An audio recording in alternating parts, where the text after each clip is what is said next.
All right. So, can y'all hear me? All right. Fantastic. So, what I'm gonna do is I'm gonna cover a lot of theory. I'm gonna give you the theory, the two theories really. Big. So the one I'm gonna talk about OSI. I'm gonna walk. I'm gonna walk up and down the OSI model one more time, for goodness sake, because I wanna show you two things. I wanna show you, and let me take some notes beside me. The two things that I want to convey on a piece of paper. I wanna talk about how the OSI model relates to cybersecurity, like defending the network, right? And the second piece, I want to talk about how the OSI model, and maybe I cover this first, used to troubleshoot, for troubleshooting. I'm doing a lot of whiteboarding, those two different things, and then I'm going to walk through the AIM. Is what NSA used to call, NSA says a thing called InfoSec, I think assurance methodology, something like that. Is IAM. Somebody can look that up on Google. InfoSec assurance methodology. I think that's what it says for IAM. All right, so it's going to be a lot of whiteboarding again.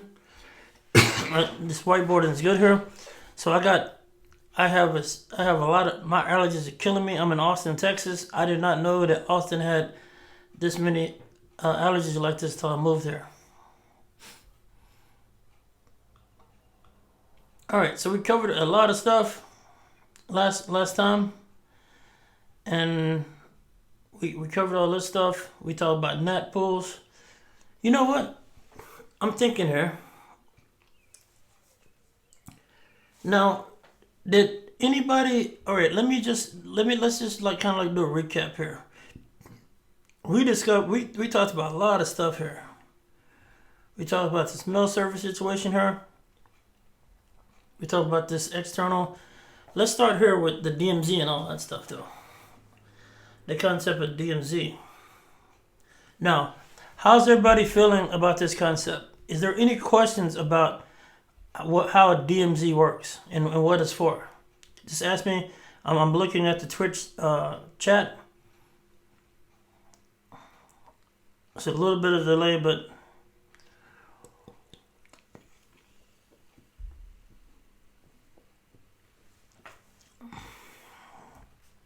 all right. So somebody said, where does the DMZ sit?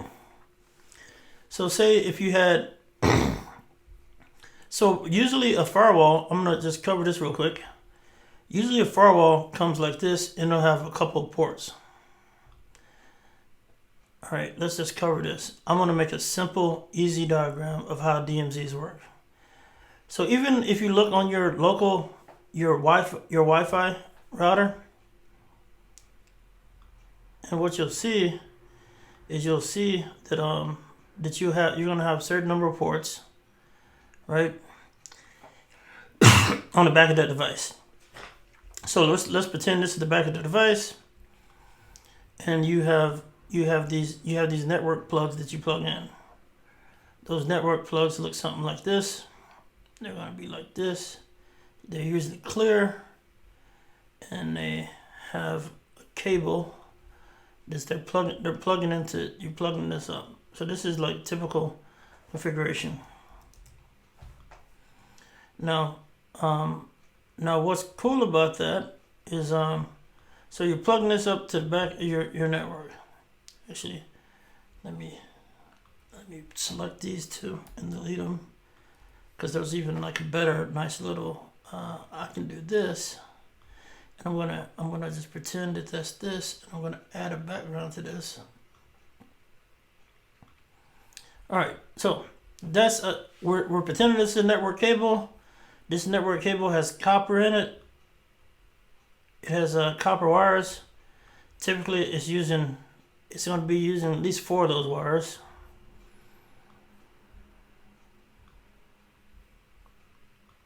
And those copper wires, if you plug them in, and usually it's going to have copper wires in here. They're just going to match and touch. So that's going to be the copper wires in there. Copper meets copper. You have electricity is going to be transmitted through these wires. But let's cover this though. Typically, like the first port so these ports are typically labeled like port 0. Usually in networking, you always start with 0, 1, click here, 2, and 3 ports. So typically that's how these are labeled. So now how these are labeled like that, but the truth is typically you can do anything you want to with these wires. You can do anything with these ports. So I could say this, and I could just say this is going to be internal network. Usually your internal network is going to be plugged into one of these first 2. So that's internal. That's external. And just imagine, like, everybody has a network, probably a wireless access point. Typical wireless access points I see, they have 4 ports. So external, and this is when I say external, I mean ISP. So this is going into your wall or something in your house. And then how firewalls work is on firewalls. How they typically work is that you're able to plug anything you want to into the ports. And this is like talking about Cisco. Oh, and by the way, I'm really excited about this. I'm gonna teach y'all some Cisco stuff too, because I just found out that this program called Packet Tracer is free. So remind me. So you gotta sign up for a free Cisco account. But if you get this free Cisco account, you can download this thing called Packet Tracer. And then next week, I'll start y'all off and I'll teach y'all like CCNA stuff. But what's cool though, is that like all this information I'm giving you is going to be so freaking dope. And you know how all of it works. You'll be able to articulate yourself really well and be able to get it. So somebody, I mean, y'all already helping each other out. But yeah, I'm back in the day I was a Cisco beast. And so I really understand that stuff really well. So, Packet Tracer is free. It's freaking amazing. Alright. So, and I'm going to teach y'all that since it's free. I'm pulling out all the stops here. I'm pulling out all the freaking stops. Alright, so this one right here, this next one, you can kind of do what you want to do with it. Now, in real life, what happens here is you're going to plug a switch, and let me get my switch icon. How this works is that each one of these, I'm gonna get my switch icon here.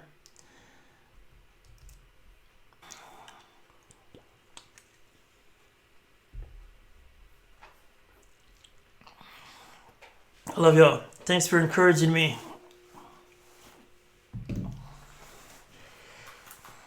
All right, let's do this. So, how this works is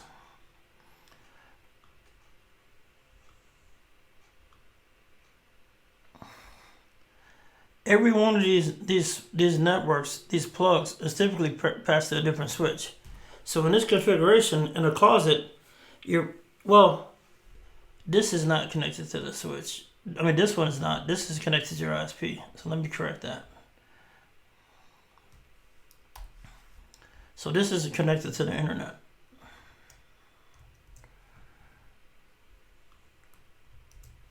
So this one right here will be connected to your internet. This is going out your house or out your corporate network.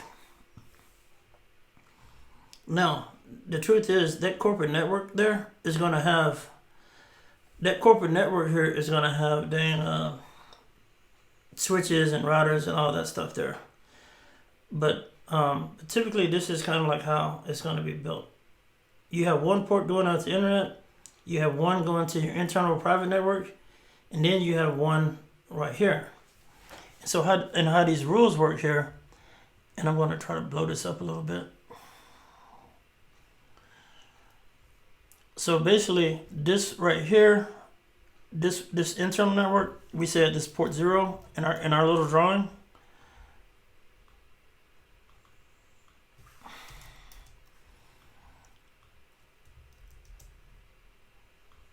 This one right here is port, in our drawing, this is port 2. Remember, we start from 0. Now, depending on what devices you're working with, you might not even have to worry about that. And this is port 1 up here. So this is how this all works, big picture. You're plugging in connections. Those connections are plugged into switches or in other networks. In this case, the internet is the big network is plugged into. Or it can be plugged into this switch over here. So this switch right here, we said port 2 is the DMZ. So that means that in order to hop, in order to go from this network, in order to go from this network over to this network, you're going to have to hit what we call a layer 3. You're going to have to go up to at least layer 3. I'm going to make this red. Oh, hold on a second. I might be smoking something. Hold on a second. I'm stupid. In order to go to the internal network, you're going to need some kind of translation. A layer 3 translation here.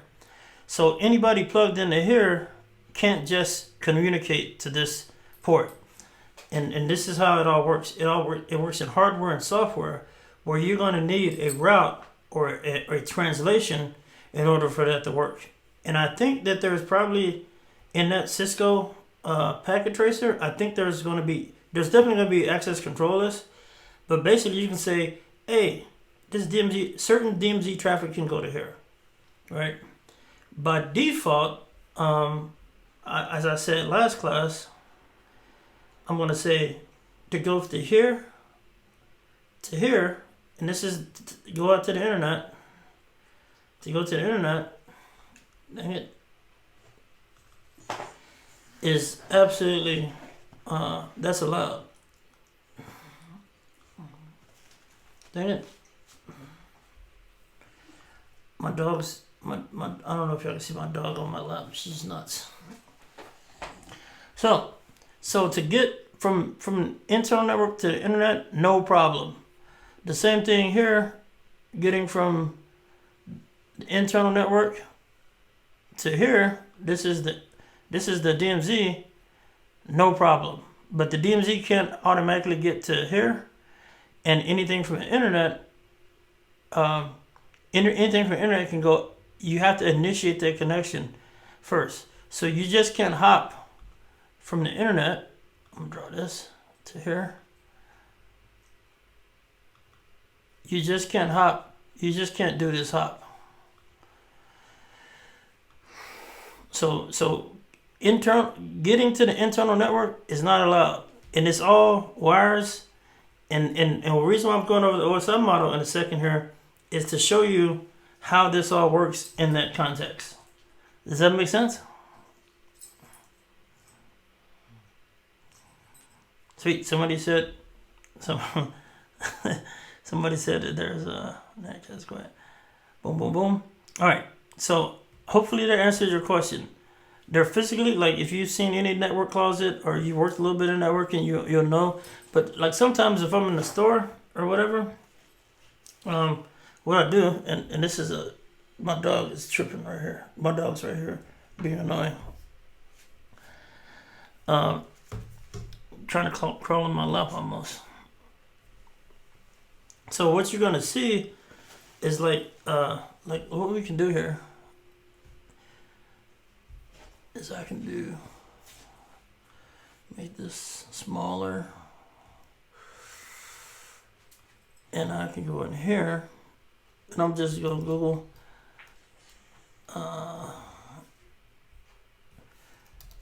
network closet, and this is for some people that haven't seen this kind of stuff before.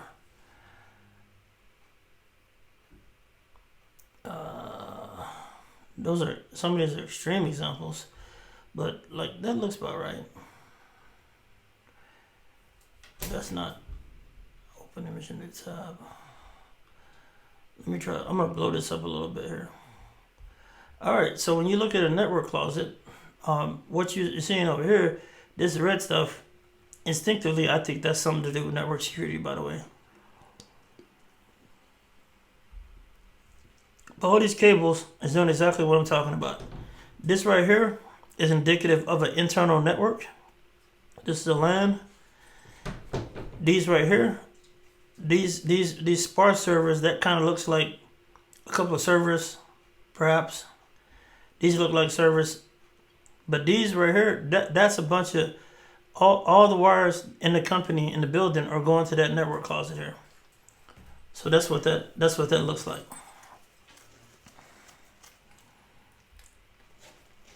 So there's other stuff on the wall here, but the main thing we're talking about is this network closet here.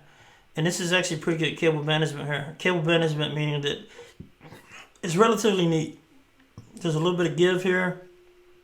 Nothing's touching the floor really. Something touching the floor right there, but they got the ladders up here, running the cables. That's pretty good network. So anyway, that's what we're talking about here, and that's where the DMZ resides. All right, so that's the DMZ and where the DMZ resides. Any other questions, real quick?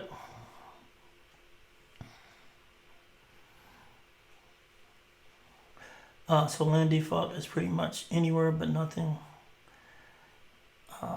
External. Boom. Yeah, internal. So internal. Typically, internal can go out anywhere it wants to. Some cases, the internal can't get to DMZ, by the way, too. But the big thing is internal. You don't have access in by default. So anything internal, I can go external all day. But you can't allow it. I just like in my house, you was like, I can go anywhere, but nobody can come into my house. So you ever have one of those people, they want to go over everybody's house and all that? That's the internal network. They can go anywhere they want to, but they never invite anybody over. That's the way it is. All right. So it seems like that answers some questions. I hope I'm filling these blanks. So basically, the reason why I'm beating this like anything is I'm trying to. Once you got this, I'm telling y'all gonna be absolute beasts at this. Some of you already know this stuff, and hopefully, if you do know it, hopefully I'm still helping y'all out a little bit by some of the stuff. So the first pass through of this. What we're talking about here is that's like high level protocol stuff. That's the stuff they want to test you on. But what I do, this is what Marcus does. I use the OSI model for everything related to anything I'm doing, and I'll show you how this works. All right, I'm gonna paste this because we're gonna modify this. All right, the first example here is I'm going to talk about troubleshooting, and I'm talking about how I use the OSI model to troubleshoot. I'm pretty sure that, you know what's hilarious? Y'all watch that show, is it IT Crowd or is it Crowd? I don't even know. I've never heard anybody pronounce it outside me. Is it IT Crowd? I believe it's IT Crowd. That's what I call it. IT? Yeah, so that's what That's why I pronounce IT crowd. Sweet. I'm hoping I didn't mispronounce that. It's a funny show. I've watched a lot of episodes. I haven't watched like all the seasons. But what's funny about that show? Yeah, somebody hit this up. Somebody just said it right away. What's funny about that show is the first thing that if you're troubleshooting, first of all, is the power on? Right? Is the power on to a device? Right? And then sometimes in troubleshooting, funny enough, turn it off and on. What's hilarious, my first duty station in the Navy, I was stationed in Scotland, and one of the main pieces of circuitry we have was a multiplexer. And this multiplexer used to always mess up. And if this multiplexer messed up, a multiplexer is essentially how you can share. You can have one circuit, but you can have multiple. You have a trunk in telecommunications. In that trunk, and this is what a multiplexer did. Let me draw this. You can have this trunk line, and on this trunk, you would have multiple bits of information going through it. So you have circuits, and these circuits would be connected to other comm centers, and it would route it. It's like old school routing. But funny enough, this piece of gear, when you used to be on watch, you used to always make sure that you had a 20p or some kind of coin on you. A 25 is 20. I think a 20p. Yeah. So 20 pence or whatever. So you would have this 20p, and you would touch these two posts, and these two posts reset the multiplexer, and that's how you fixed it. You rebooted it, and that's the funny thing. So as you look down here, and this is hilarious too. Has anybody when it rains in your neighborhood sometimes? Do you ever experience a network outage? I'm looking at the chat a little bit.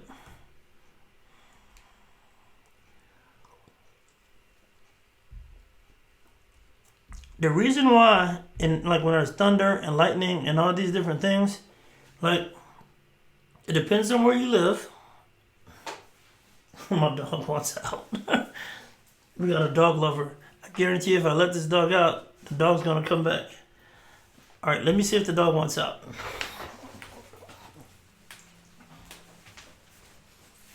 There you go, man.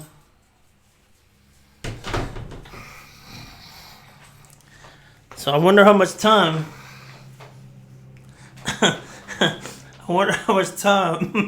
The dog's gonna be back in a second.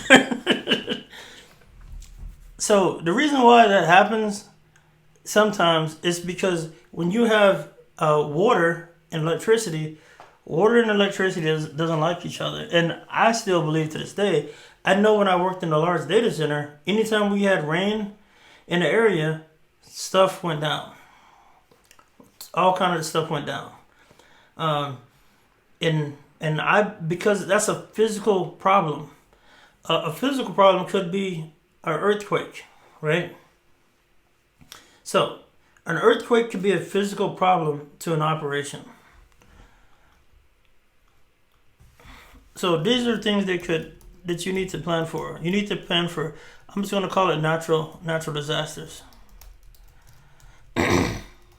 Now this gets into business continuity and networking, because a natural disaster can cause problems where you can't work.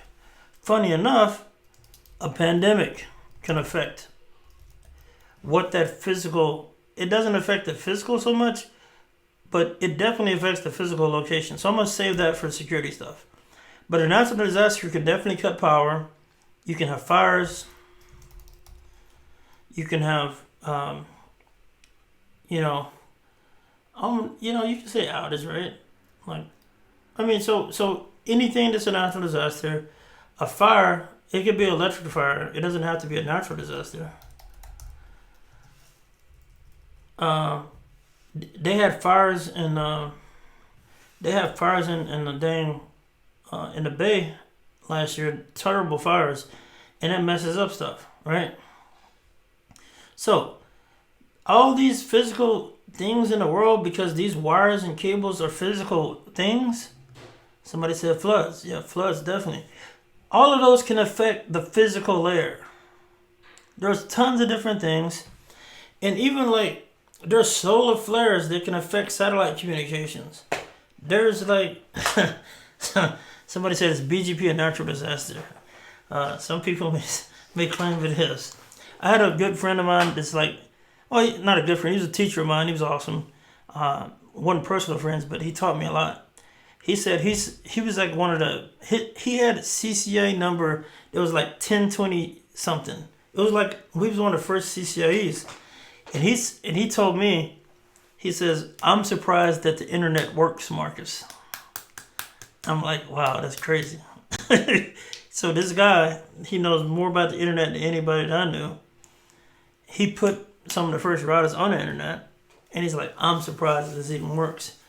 Hey, yeah, you saw that shark biting that underwater cable? That's funny. That's physical air. That's a physical air situation. So this is how you have to think, though.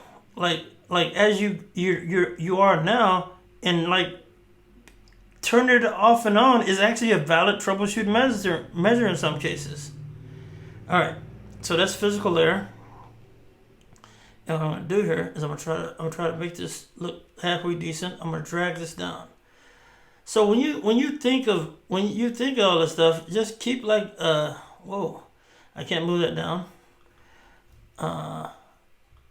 So let me just like notate it. This is physical air stuff.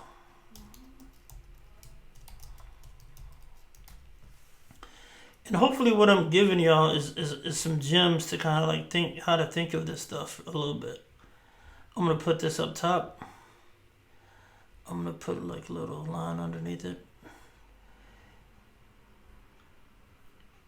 So, funny enough, like what I used to laugh about in that show when I used to say that you turn it off and on, like that could be a valid troubleshooting measure. Matter of fact, I remember back in the day when cable modems sucked. One of the things that you call up, they would tell you to turn it off and on. All right, so next thing is data link layer. So if the power is good, right? Now, what you're going to see next week, I'm going to try to get into the packet tracer stuff, and I'm going to show you some stuff, some funny stuff, because like stuff that could happen is you could be on the wrong switch. You could be in the wrong VLAN. VLAN is the perfect. So I'm saying like if you can't connect, I've seen cases where you'd be on the wrong switch. And also another thing on here is the switch. It can be affected by being plugged into the wrong dang port. So that's a physical problem, like wrong ports. I'm going to put this up here. But what that does is that cascades down the whole dang thing. So I've seen it before where people unplug or reconfigure things, and it affects every other layer above that, right? It could be a faulty network card, a faulty card, and this is a combination between electrical and things of that nature as well. So I'm gonna just say faulty logical control.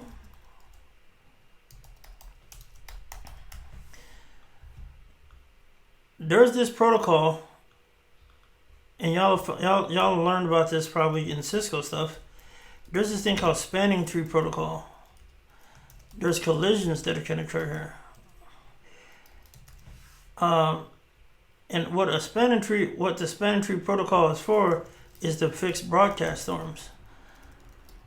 You can have somebody plug the wrong port into a switch, and it will cause this thing that we call a broadcast storm,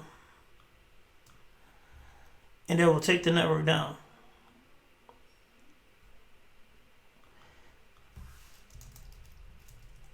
So some of these things that I'm discussing here will take your network down, and sometimes people don't know how to fix it. When I was in Maryland, I worked with a company called CSC, and I had a buddy. He actually took down this. He actually created a broadcast storm on on a major core switch in a big operation. It was the Maryland Motor Vehicle Association in broad day, in the middle of rush hour. My boy plugged up a cable into a switch, and he took it down. He took the whole network down there just by plugging something up into it, which is, like I said, it's a combination of physical, and it made this stuff too.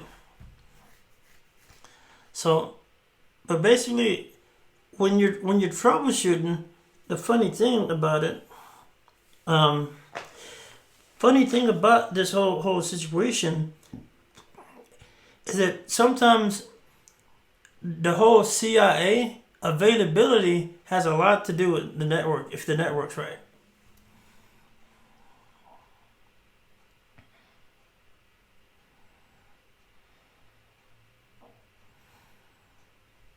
All right, so I'm going to keep on going here. The next level we want to talk about is network layer. So on the network layer, there's routing protocols, and this actually, all the routers, and we'll see this when we get to the Cisco routing piece next week, is these routing protocols share network information. This is like GPS. It's like GPS. Don't anybody say that I said something crazy here.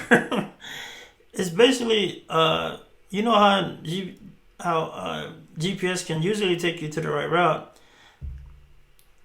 For network packets, the routers exchange information so they know where networks are at. And just like anything, there could be routing issues. There could be routing issues that pop up. There is actually hostile nations that mess around with BGP. So I think it's BGP manipulation. So basically, countries like China and Russia and all these other countries, every once in a while, and there's actually a Twitter account that you can follow for this, they'll reroute traffic through their country.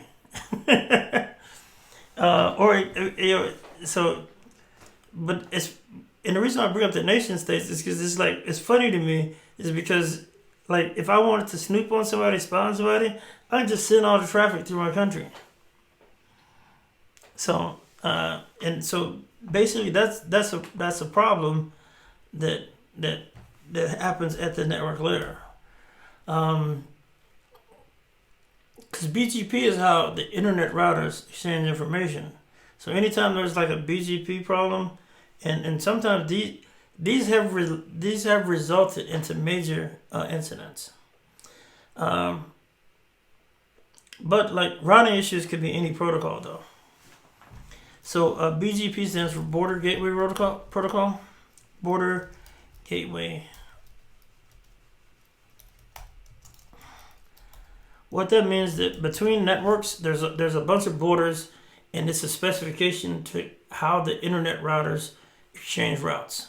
That's what it is.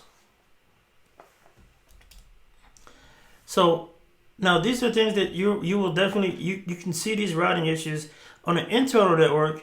There's internal routing protocols, and those internal routing protocols can get messed up and cause outages in your network too.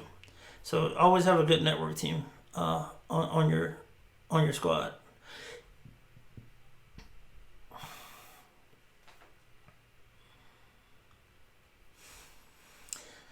Next layer is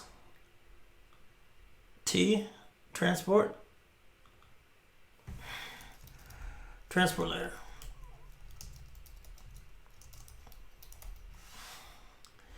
Now, the big one I've seen on here, funny enough, I've seen, you could see, there's attacks that happen at this level. There's sin floods. That's a popular thing back in the day. I think it was a Christmas tree attack. I think it's Christmas attack or something. They call it Christmas tree attack, where they put all the flags up or something. There's actually attacks that can happen at this layer and cause problems.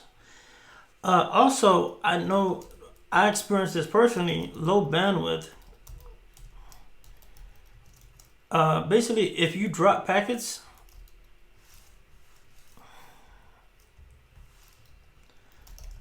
dropping packets is going to make, how it works is if you drop packets, it's going to ask for that packet to be retransmitted. Low bandwidth equals drop packets. And what that means is it's going to be even slower. So how TCP works is it asks for a retransmission. Hey, I want to send you an ACK. It's going to keep on trying to get that. So low bandwidth TCP is a pain, like the protocol TCP.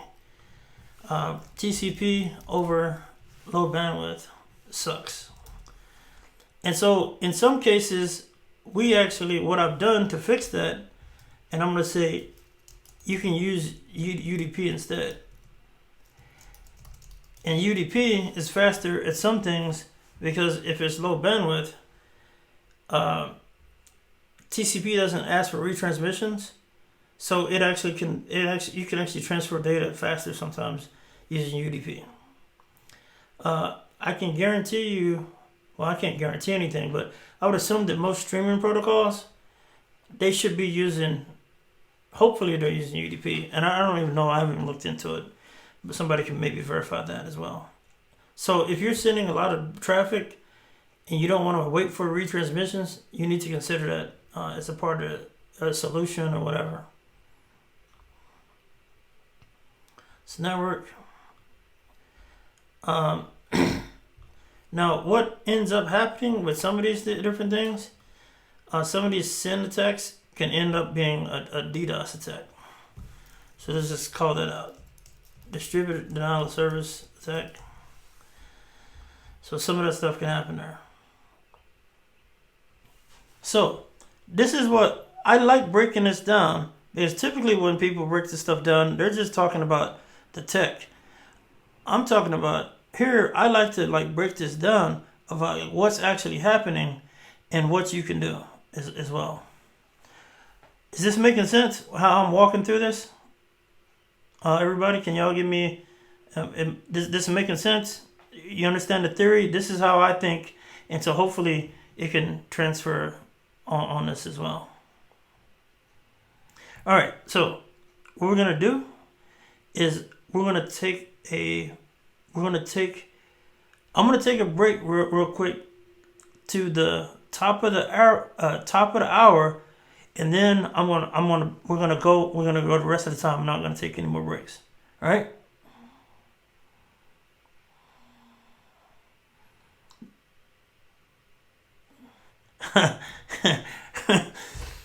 Somebody said they can't wait for layer 5 issues.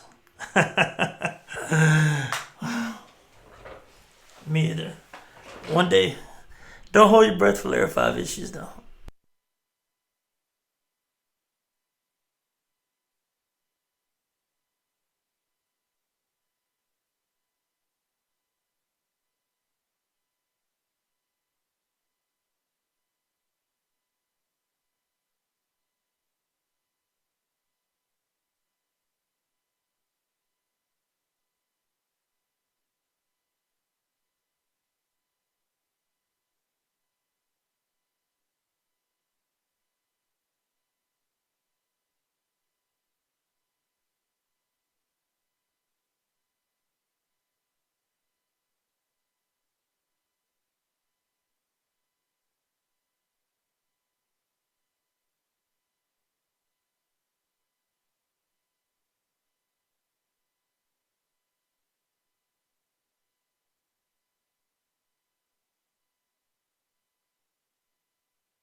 Alright, everybody, I'm back.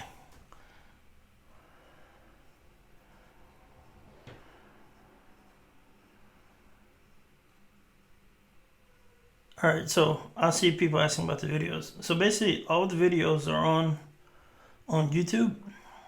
What happens is Twitch, I think Twitch has them on there for a week. But I have been putting all the videos on YouTube. So what happened is after this I'll download it and I'll put this on YouTube. All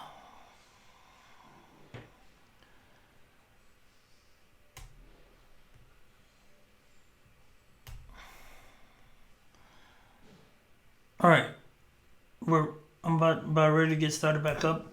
I said top of the hour, so there might be some people making sure that edit it first.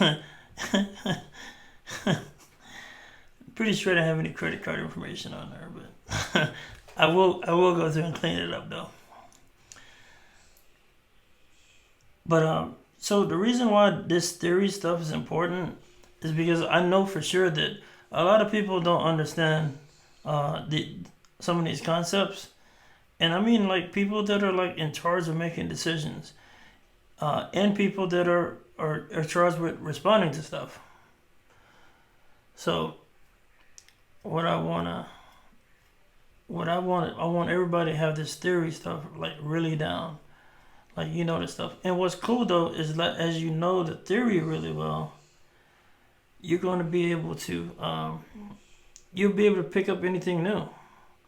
That's like how I operate is like knowing a theory. Okay, cool. What is this built on? And there's a thing, an old saying that says there's nothing new under the sun.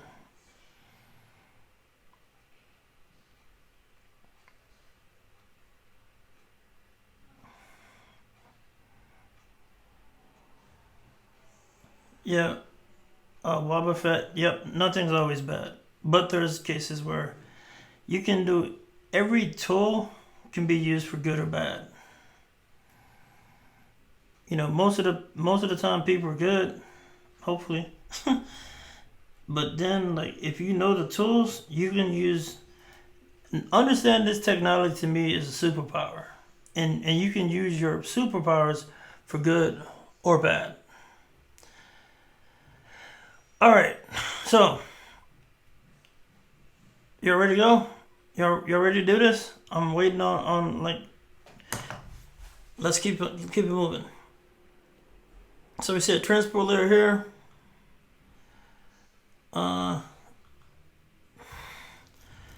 Session layer.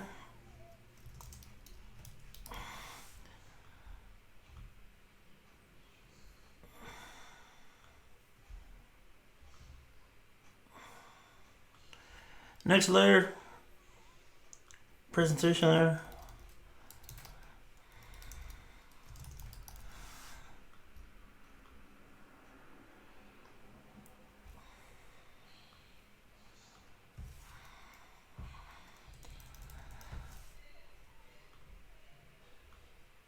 Alright, presentation layer. Stuff can go bad here. Stuff that I've seen go bad. I remember back in the day, bad codecs. You know what's funny? Right now, I see a lot. Like, there's no flash installed.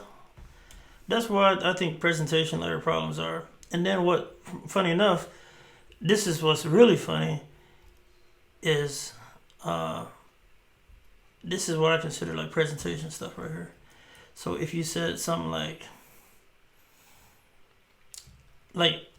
I'm like flash right here, right?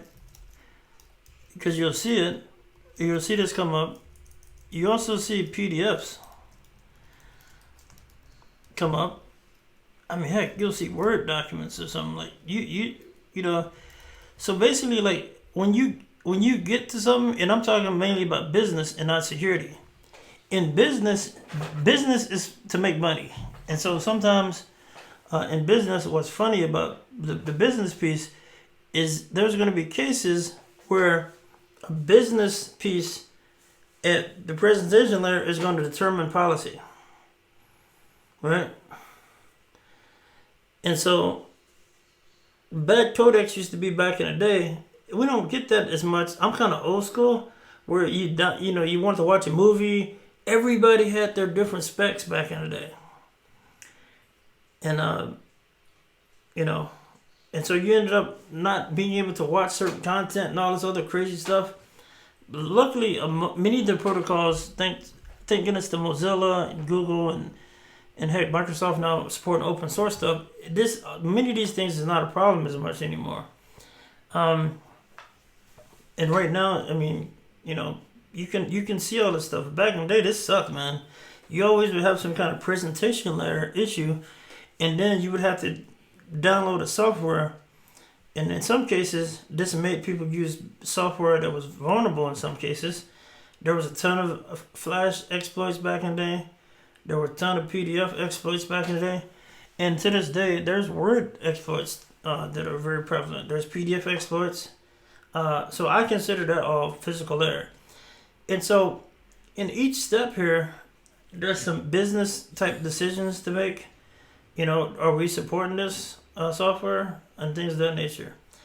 Now, as we said, then there's the application layer. But I try to, at the application layer, I kind of make a separation of software applications and like I still emphasize the network stuff. So at the application layer, this is where firewalls can do a lot of filtering. These are where proxies live. Proxies, because what a proxy does is, man, this dog. What a proxy does is sometimes you have the most popular, when somebody say proxy, they're talking about an HTTP proxy. It's like a web proxy. So that's web proxy. And these are popular for filtering out content.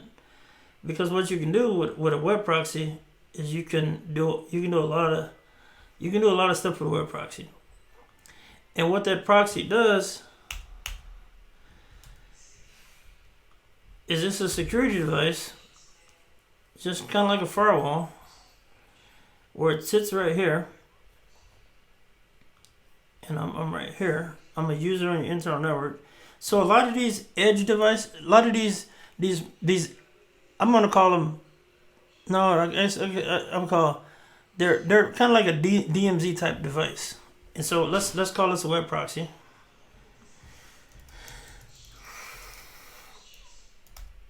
So what your firewall would do is or sometimes there's a firewall that can actually have web proxy in it.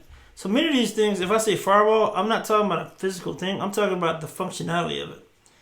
So this web proxy. So somebody thought it was a good idea to say, okay, I'm going to have this device here.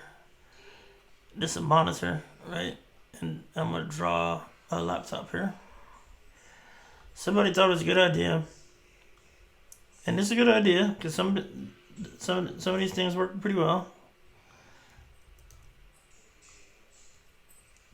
And what we're going to do here is we're going to anytime a device goes out to the internet,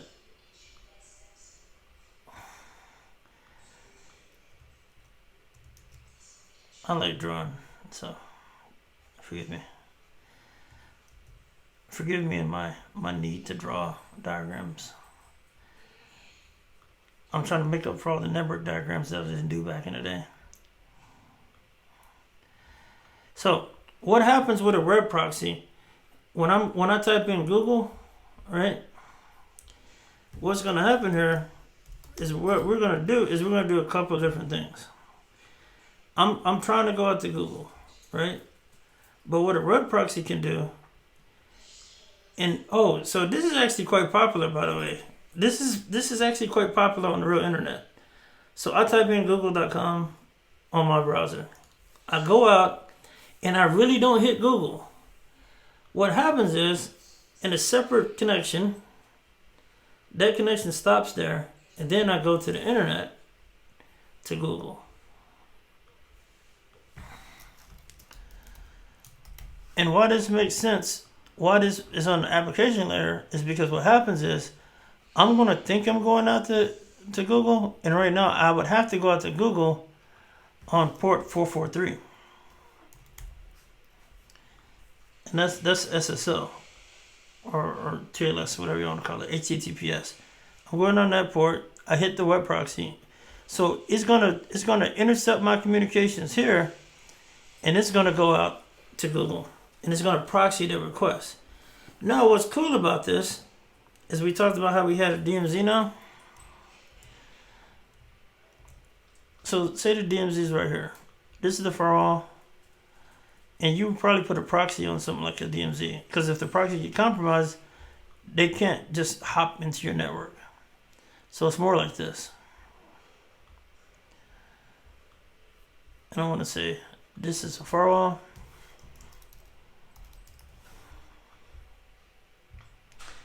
So you're really connected to your firewall. Your firewall works with a proxy. Sometimes these are one device. But then you get to Google, and then it comes back. So what you're doing here, and this is where we talk about, this is what they call it though, right? They call it defense in depth. So this terminology means that you have defense all over the dang place. On here, you're gonna have AV or something like that on there, and that antivirus is gonna protect your machine from getting owned, from getting compromised. So you got AV on the endpoint. You have a firewall here protecting the network. Matter of fact, you got another thing right here. Whoops. You got in here, I'm going to do all these security devices in red. So what you have here is you can have a what they say a host, I call it HIPS. That means a host-based intrusion prevention system there. You have AV, or we call it EPP now, endpoint protection. That's the same thing as that. All right, before you get off here, you can have a VLAN. A VLAN is a security mechanism. All right, and then at the next layer, when you jump off that, you can have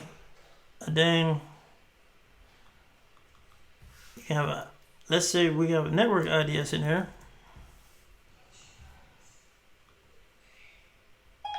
Go ahead. Siri. I'm listening. I know you're listening.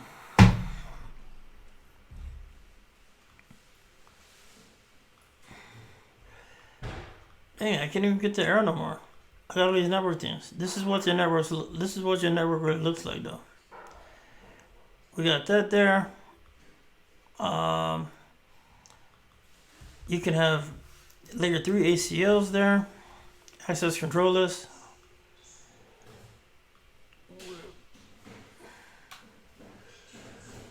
And all this is, and so what's funny is that the HIPS and all that's on here.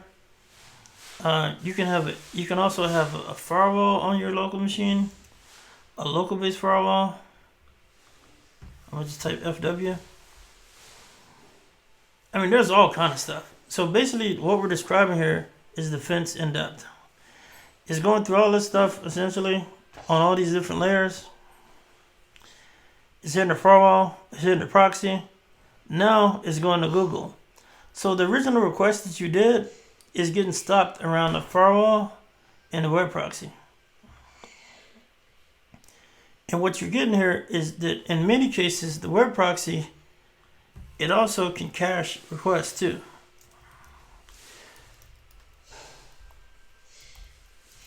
It can cache requests. And what's crazy is out here on the internet, there's these things called CDNs now. That's pretty popular. It's called CDN. It stands for Content Delivery Network. I'm just typing CDN right here. CDN stands for Content Delivery Network. So there's these edge devices on the internet located near major cities in many cases. So now you're not really going to Google. Google has an Amazon and Cloudflare and all these different people. And Akamai was like the first big one, right? There's all these different things across the internet.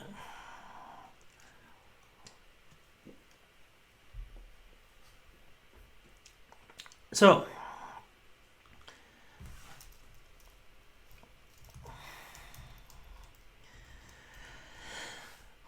then can I get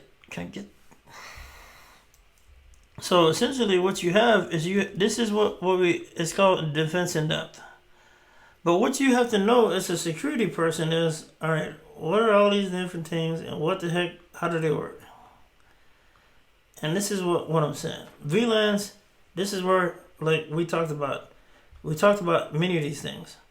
This can block it by IPS. I mean, this can block the packets by IP addresses. This device is used for application layer security. ACLs are IP level filters most of the time. This right here is looking for signatures in the packets, like we talked about before. VLANs are used at layer 2 to separate the network, so you can actually separate if you don't want groups of people talking. So if you didn't want your system administrators to have access to, well, system administrator is bad. So say marketing and accounting. You don't want those networks to talk to each other, right? Because the marketing people or the sales people are always getting hacked, right?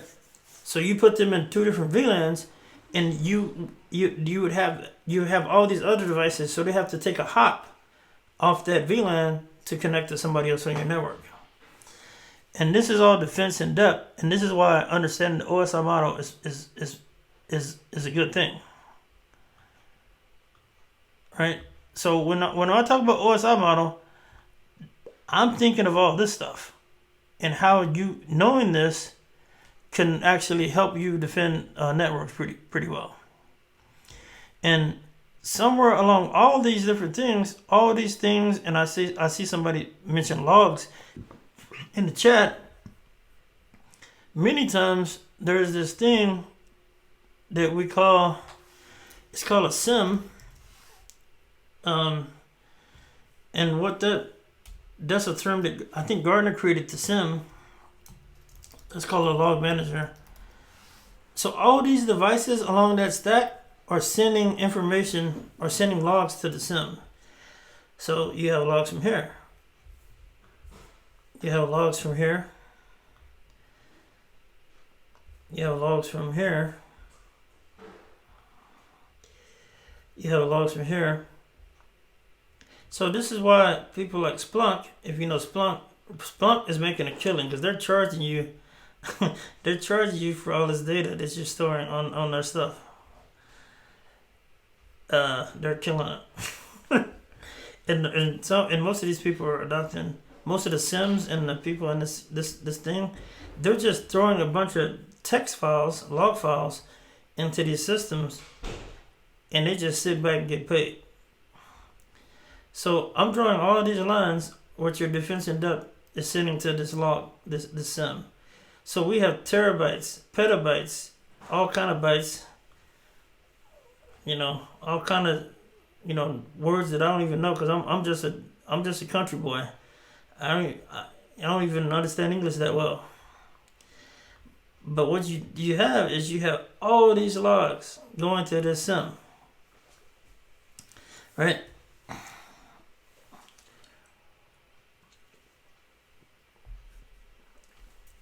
And they're making money. They are killing it. So what you do, what a SOC analyst does, if you have the right approach to this, you're going to be able to use the alerts on all these different devices to be able to tell, where there's a problem. Not only will you be able to tell where there's a problem at, because you're going to get alerts at each different level of this, right?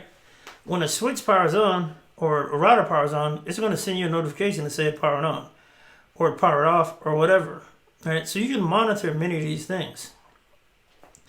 You're going to know when a network goes down right here. But getting up to the network layer, you're going to see network IPs, the source, and possibly a foreign.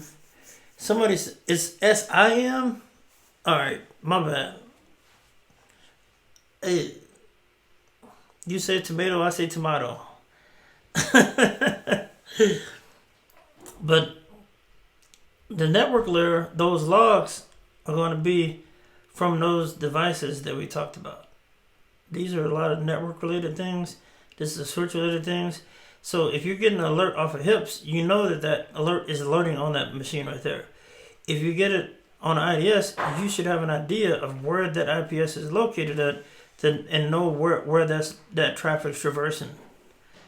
This is like a lot of stuff right here. But I think that when you have an understanding of how it all breaks down to the OSI model, it all makes sense. So, does that make sense? Is that defense in depth diagram look accurate? All right.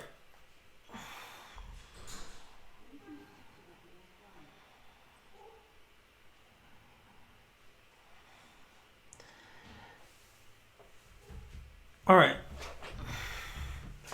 So that's why it's super important to learn it. It's not just about passing the test at the end of the day.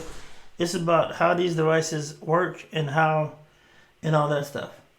All right. So, as I said before, I use this for troubleshooting. I use it for everything that I do. So many of you may know that, I built a company, and what the company did before we got acquired by ReliaQuest. So I currently work for ReliaQuest, and I'm still building stuff for them. So my software was attack simulation software, and what I did is I took the knowledge, and this is crazy. I wrote the software initially sitting on my porch here in Texas.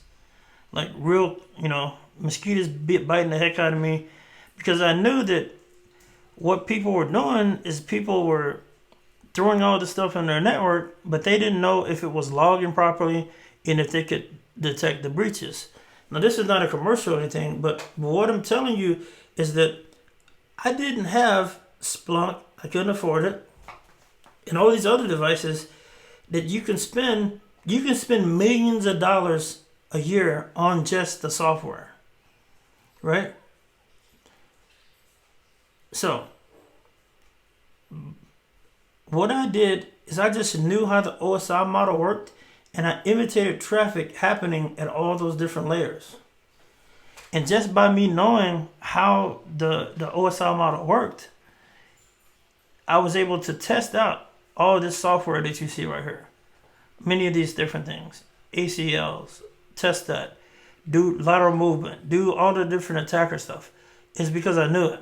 I knew how the things operated, and that was it. All right, so that's that piece. Now I want to talk about the IAM real quick. Any questions on defense in depth and how you can use the OSI model? Man, this thing is looking like this is looking like street art now. I love it.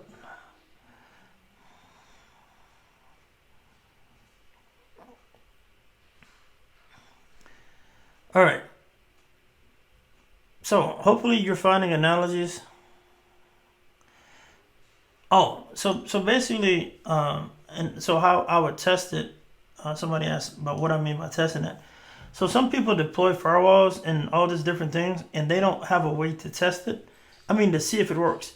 So if I said the firewall should block this traffic, there wasn't a really good way to test it out unless you did it manually.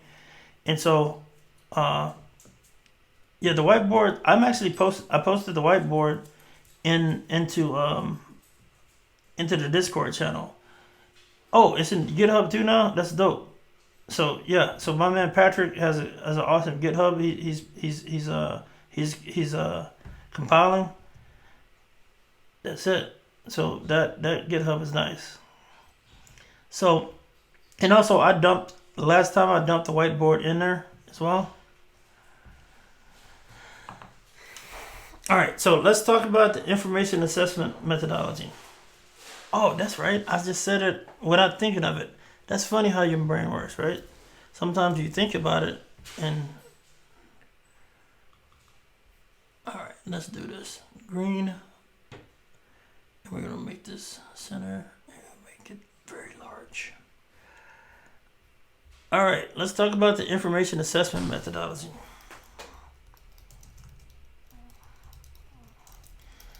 All right, I'm going to go over this again. I covered it briefly, but I love whiteboarding this topic. All right.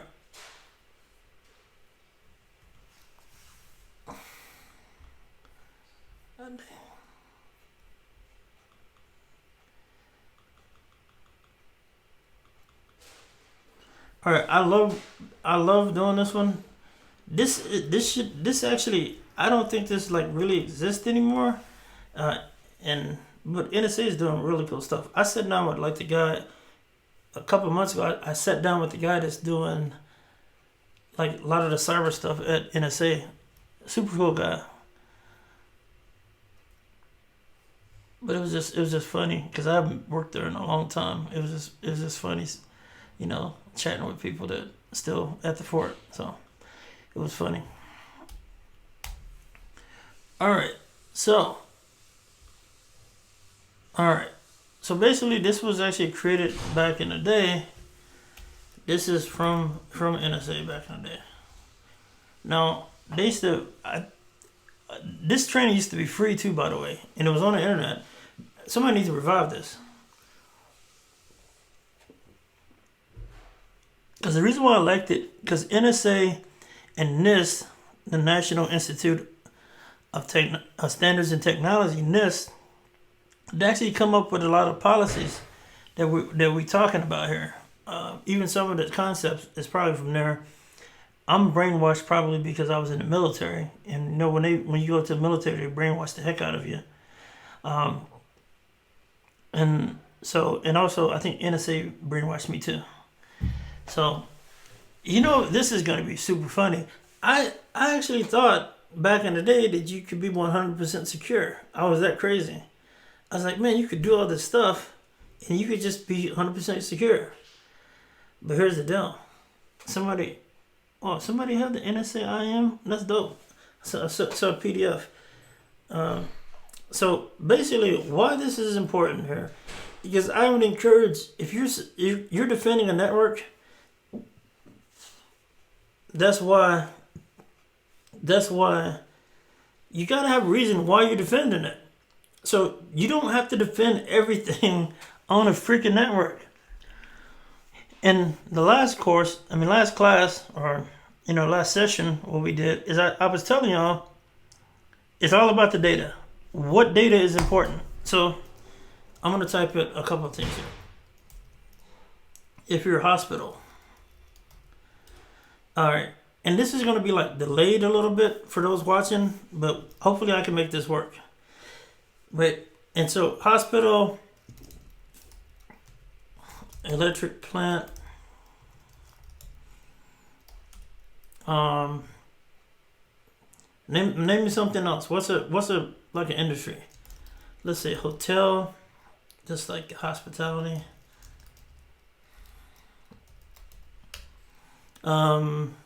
School. What kind of things here? Manufacturing. Man, y'all come with good. All right, stop it. Too much. I want to just type in a couple things I see. Finance is going. All right. Somebody say airport. Interesting. All right, cool. So, in each one of these, there's a mental exercise a mental exercise on what's important at these places. All right. So, I think that cybersecurity, the reason why cybersecurity sucks, the reason why I don't, and I use this term a lot, but the reason why this sucks is you're securing cyber. I'm like, what the frick is that? Like, I like data security because you're securing data. I like information security because you're securing information. So, we talked about the CO triad. Confidentiality.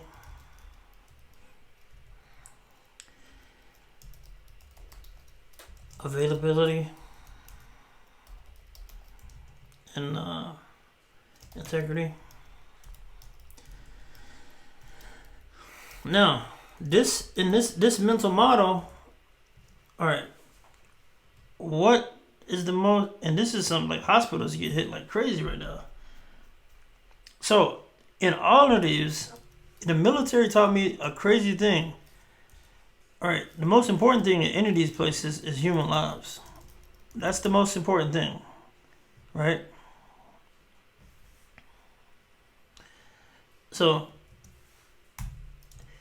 but human lives, because we're finding out with this pandemic that people don't have PPE and all these different issues, human lives are super important. So there's a lot of physical stuff that's related to security as well. So physical insecurity, meaning that there's physical, like human safety, but what we're talking about here is securing the information or the resources of the things that are at the hospital. So let's talk about systems. What kind of systems are at a hospital? And I'm gonna put out a couple here. So I'm gonna say hospital, and I'll catch up with y'all. Y'all can start typing now. So hospital, I'm thinking like X-ray machines. I'm thinking life support machines, patient records.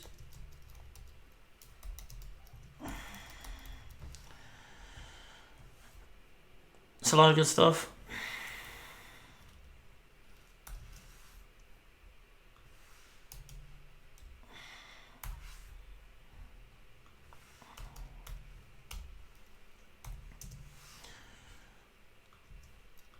All right, patient records.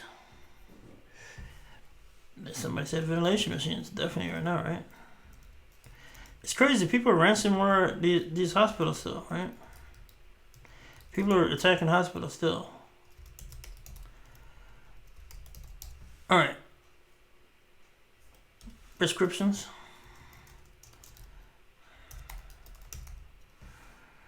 All right. Anything else?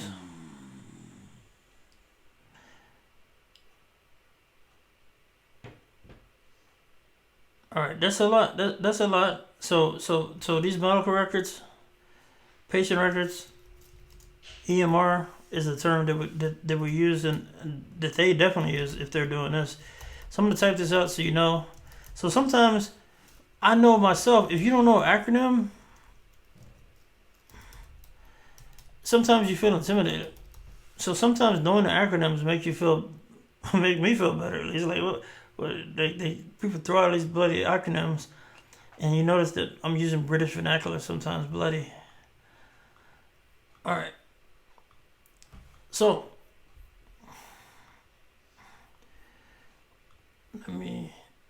all right. So let's start here. X-ray machines. What I want to do is I'm going to do a quick little poll in here.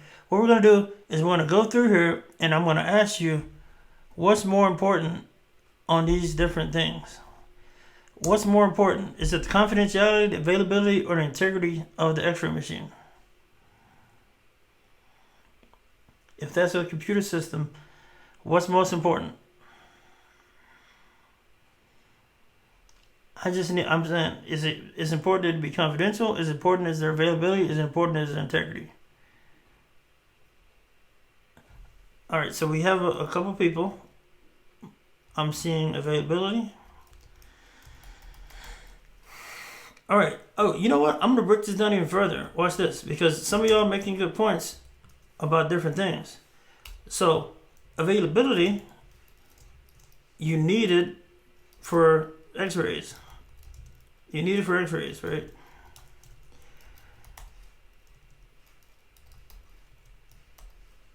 All right.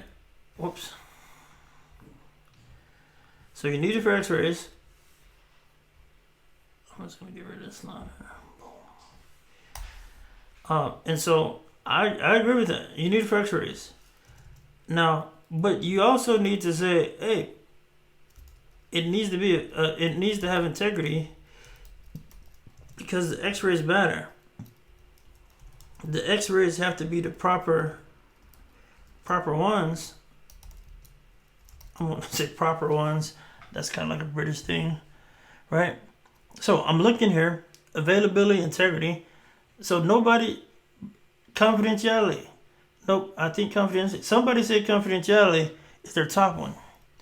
Why does it have to be confidentiality? Tell me.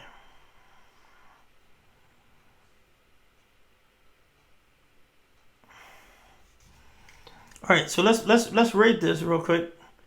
Let's do a 1 to 5 rating, a 0 to 5 rating, right? I'm gonna rank these. Where does this rank? Give me a 0 to a 1 to 5. Let's say 1 to 5 ranking of availability and confidentiality of it. And now somebody just brought up HIPAA, and when we talk about hospitals, is it PPA? Accountability and accessibility. What is it? PPA? Portability and accountability or something like that? What is it? HIPAA, my bad. So it's an acronym, and that acronym, somebody's going to probably type it up in a second. So, to me, I would say on these, if I had to rank each one of these, I would say 5. If it's available, I'm going to hope, and I would say that this is probably like a 3 to 4. 3 or 4. I want to say it's a 3 or 4 to me. I'm thinking that if the system is available, it's going to give me the right x-ray. I mean, it's not like I can put somebody else's thing in, arm in there or something, right? Confidentiality, I would say, some people said 1. I have a typo? What's going on? Oh, my bad. Did I fix it? Some people say it's HIPAA. It's controversial. So, availability is a 5 right there for me. So, this is the deal. If you're securing a hospital, you want to look at all the things that's handling data and functionality, and you want to make sure that you got everything right. A life support system. I mean, you just go down each other. This is so cool to me. I love this stuff. I love talking about this stuff because everybody has a different opinion. But part of HIPAA, the only thing we think about in security is this one right here. Most of the time when people talk about security, most of the time people talk about cybersecurity, they are talking about confidentiality. So I would encourage you to go down, look. You can do this to anything, any aspect about any place. And this was a part of the whole IAM thing where, like I said, NIST and NSA was trying to advise the public sector how to do cybersecurity better. Now, of course, encryption and all these other things come in, but I say check this. check this out and apply that to your job or apply it to a prospective job. Also, when you're going on an interview to a particular place, try to figure out what kind of regulations that they have. Also, try to use the IAM model for their organization.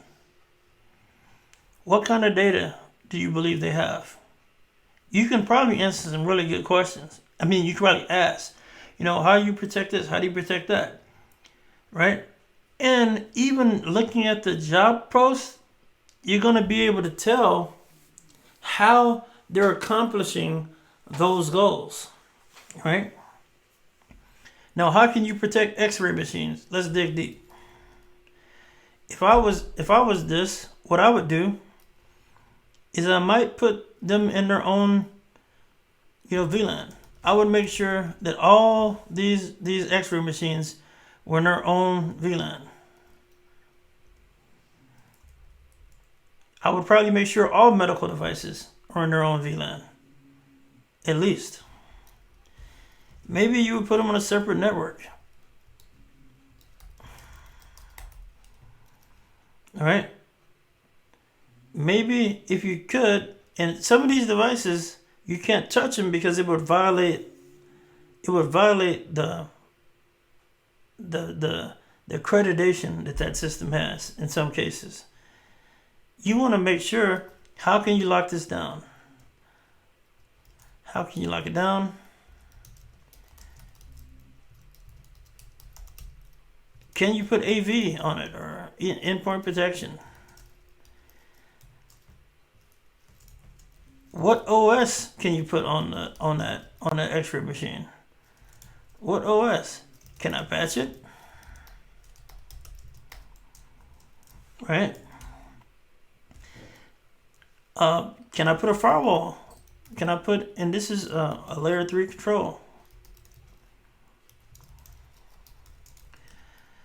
Does it need access to the internet?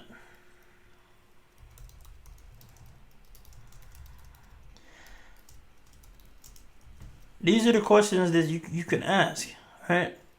You can ask. Some people say it's probably the oldest operating system available. So there's a lot of good comments in there, but all these goes. Now, if I said availability, how's a VLAN going to affect the availability of this? Well, a VLAN, these are the things you'd have to look. So there's pros and cons to all these decisions. So you have to have a switch network. You're gonna have a switch network that supports VLANs, right? Is a separate network possible?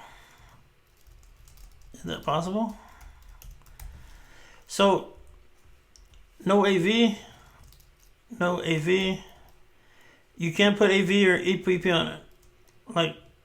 Like, then what, right? So basically, you're going through the things to make sure there's availability.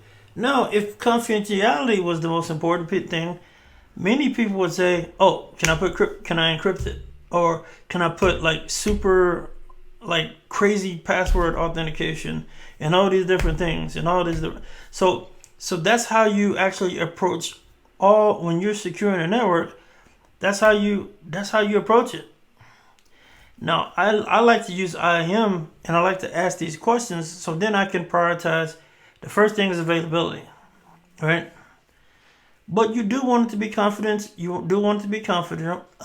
You do want it to be confidential, and you want to make sure that it's proper X-rays. But what's crazy though is when you come in and you do ransomware, ransomware is gonna take all these away, and you don't have access to that system. So that's kind of like that's the end thing. So what you do here is, I would say, go through each one of these, and that mental exercise that you want to go through, because what happens is when any of these things are hacked, any of these places are compromised, what you'll see what they're coming out with is that they will address the problem typically in the press release, right? Electrical plant. They'll be like, no generators or no whatever, right? They'll come out with that. So here's a good exercise. Write these down. This is a good mental exercise for you to do. What do you think the most important things are at these places? And then go through it and tell me, well, you don't have to tell me, ask yourself, what's the most important thing here? Is it confidentiality? Is it integrity? Is it availability? And go through all those different things. And also you can propose your own security measures, as you know. You can propose a security measure to accommodate what you're talking about. And also another thing is, you can go through this whole CIA triad. Man, that got tall, didn't it? You can go through this whole CIA thing and see and actually see what products are created to do what as well. So we said availability. Let's zoom out a little bit here.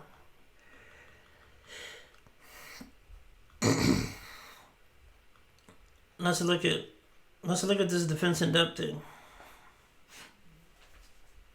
So the modern cybersecurity industry, the flaw in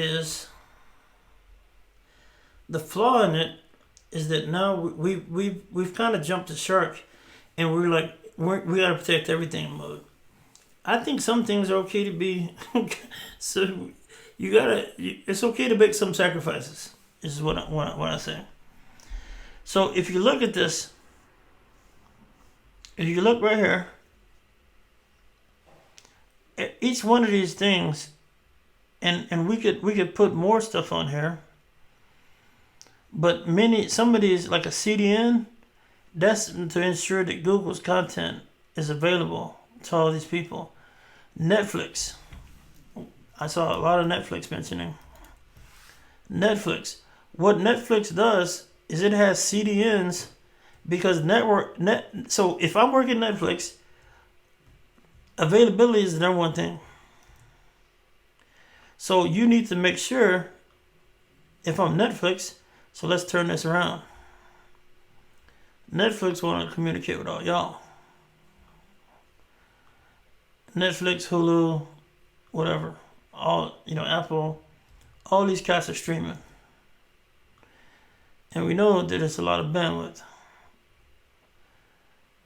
So what Netflix does is it has, let's say East Coast.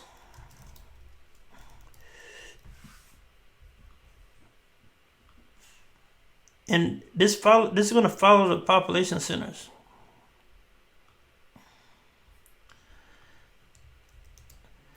Because good security is good for business. Right? And we see that Zoom is taking a beat down. People are hating on Zoom because of security. So, but people forget that availability is part of this pie. So, how does Netflix have streams all over the place? How are you streaming Netflix at your place? I'm doing it at my place. It's because they have hundreds, thousands of CDN. They have all these different people that they're doing all this. They got all these things in different places. They got one here, like in probably Dallas, Houston. It's name a big city, and there's gonna be a CDN in those big cities that are servicing the traffic. So when you hit Google, you're not hitting Google's web server. You're not hitting Netflix directly. You're hitting one of their content delivery nodes, and they're streaming you the content. Right? So that's how Netflix handles we need to be available. So if you're a big company, you're gonna probably have to deploy something like this too. So boom, they're doing CDN. That's solving their business, their product, right? right? So another thing, from what I understand, Netflix, what they do is they turn boxes in on all the time. So even if you hack the Netflix box, they reboot that all the time anyway, right? And so all these CDNs, you know what's crazy though, is who Netflix and all these other people learn from. Well, Netflix knows it a lot now, but the pornography industry has the most bleeding edge technology in the world. You talk about access control. You talk about content, the CDNs, all this other stuff. The people that work at those crazy as it may sound, people that work at those places, they have to be on the bleeding edge of technology, right? And that's why like Netflix and all these people, they're setting an example of they have every business. You could break it down, the CIA triad and how that works. Now, I've actually reported a 0 day to a big company that many of you probably use, and when I reported it to them, I had a meeting with their CISO and their application development team, and they had a freaking lawyer in the meeting, right? So I wasn't trying to do anything malicious. I was like, look, I can pretty much hack anybody on your network. And so after the fact, the CISO was like, hey, product leads the company, essentially. That's the moneymaker. So Netflix and all that, they do an evaluation of like, all right, their number one priority in Netflix is going to be availability, 100%. Because if you can't stream movies, they don't have a business, right? And that's how your mind needs to work, right? Now, if you're working at the NSA, confidentiality is the most important thing, apparently, and it seems like sometimes. But I think the military has definitely gotten in the habit of overclassifying stuff. I think the government, the U.S. government, definitely overclassifies a lot of information that doesn't have to be classified, and it's a pain in the butt.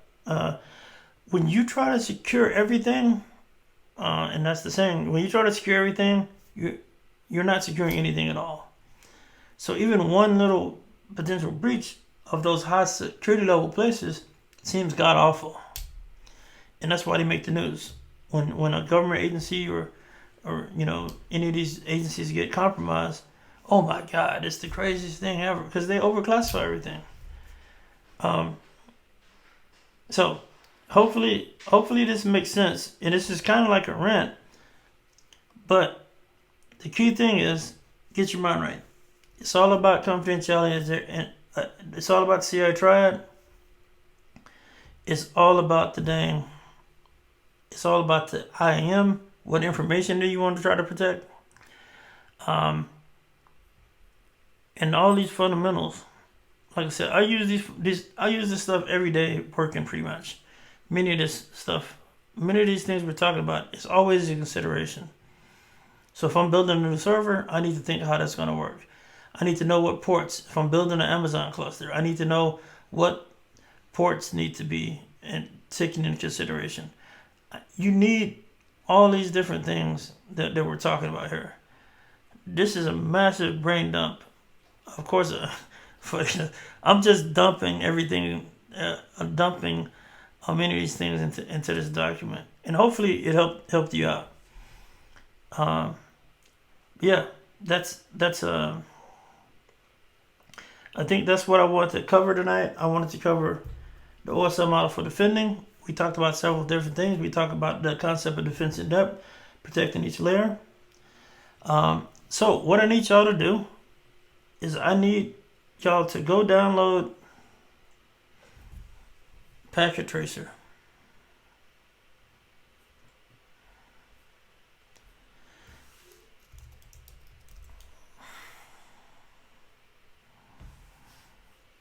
So this is Packet Tracer right here.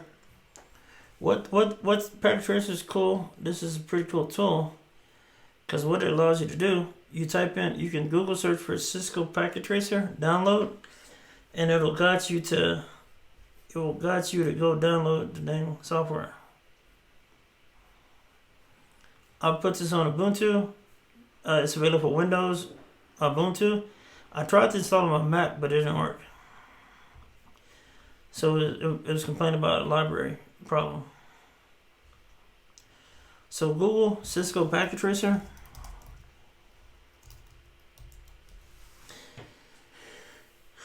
And it's gonna take you to this netacad.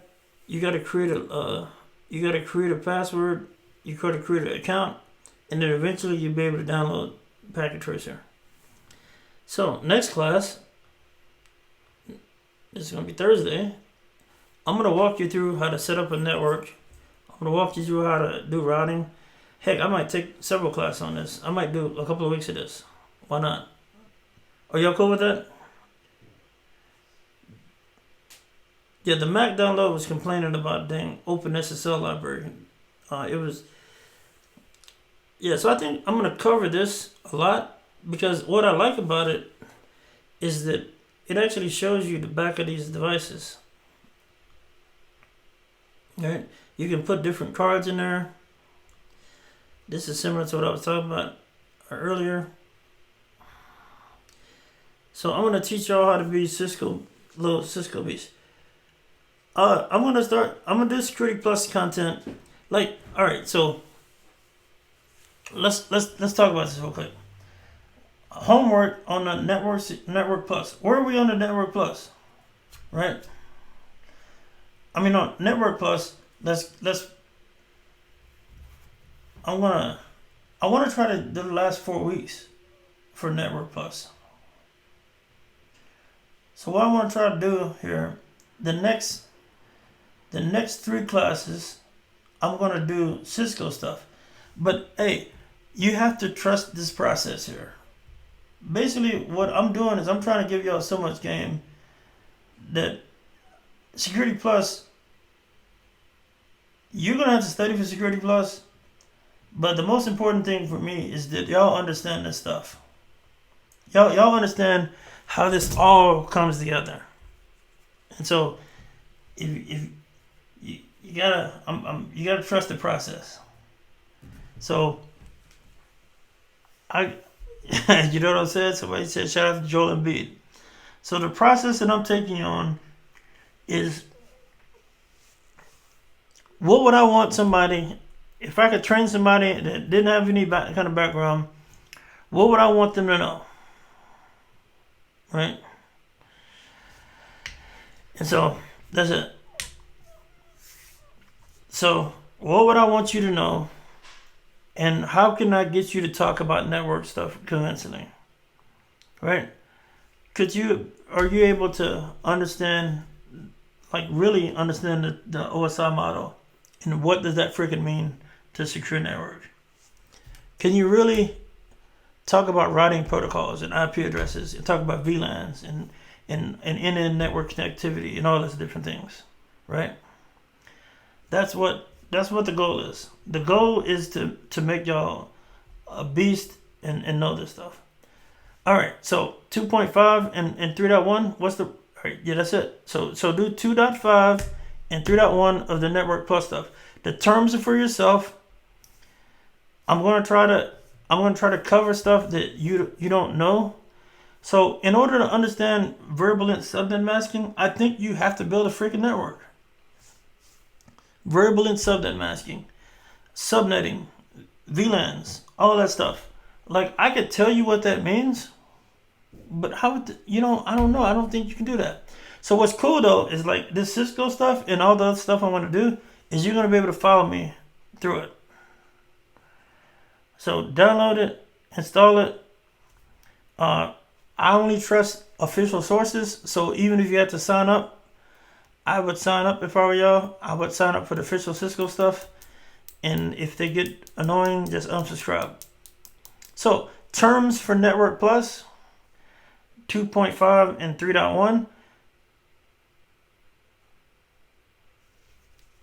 And so I don't believe that you can teach somebody how to do. Security Plus is about securing networks to me, or securing data, or whatever, right? Information. How, if you don't know how to build a network, how can you secure the network? That's a question. I always ponder that. So I don't know why, there's a lot of people that security beasts. Yeah, eventually we're gonna go to Security Plus. The last 4 classes are gonna be Intense Security Plus. Okay. I want people to focus. I want you to focus on the knowledge. I think we'll do some sample resumes. I think we can get together and we can actually do some resume critiques. The whole 9. But I'm picking up a new hobby. My new hobby is art. And I want to tell you this because the person I'm taking these online courses to do art, and I was actually really good at this, right? I was good at art when I was young, but I didn't know any of the fundamentals of art, right? Didn't know any of the fundamentals, but now, what's blowing my mind is that I'm studying art from a fundamental concept. And in art, you start off with 3 things. There's 3 different things in art. You have triangles, circles, and squares. If you can draw those 3 objects, and you can draw a straight line, and you draw curved lines, you can do everything. You can do everything, right? So that's what you need.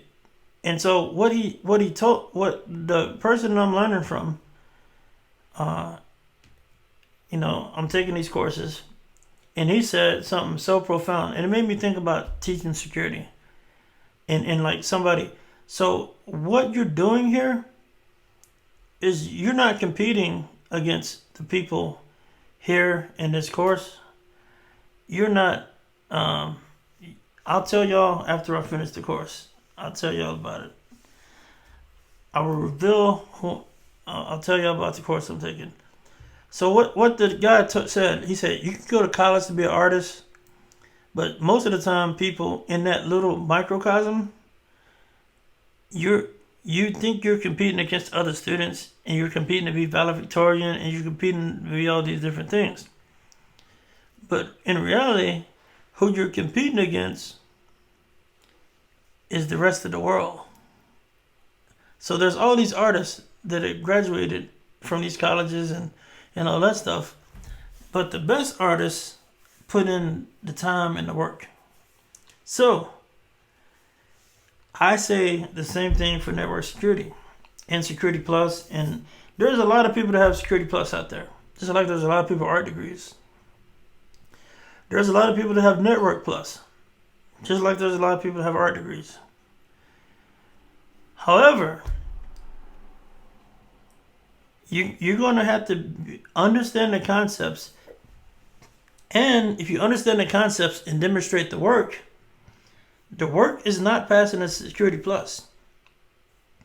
The work is understanding how you can go in any situation, and I quote Jay-Z all the time on this, put me anywhere on God's green earth and I'll triple my worth. Put you on any network and you're going to be able to understand what you're trying to secure. You're going to understand what they have to put in place to secure it, right? Those are the things that you need to know. Yeah, Security Plus is cool, but I believe that you can articulate many of the things that I'm saying. Many of the things I'm saying, you're going to be able to articulate them, and you're going to be able to get a job. And you're going to be able to get those certs.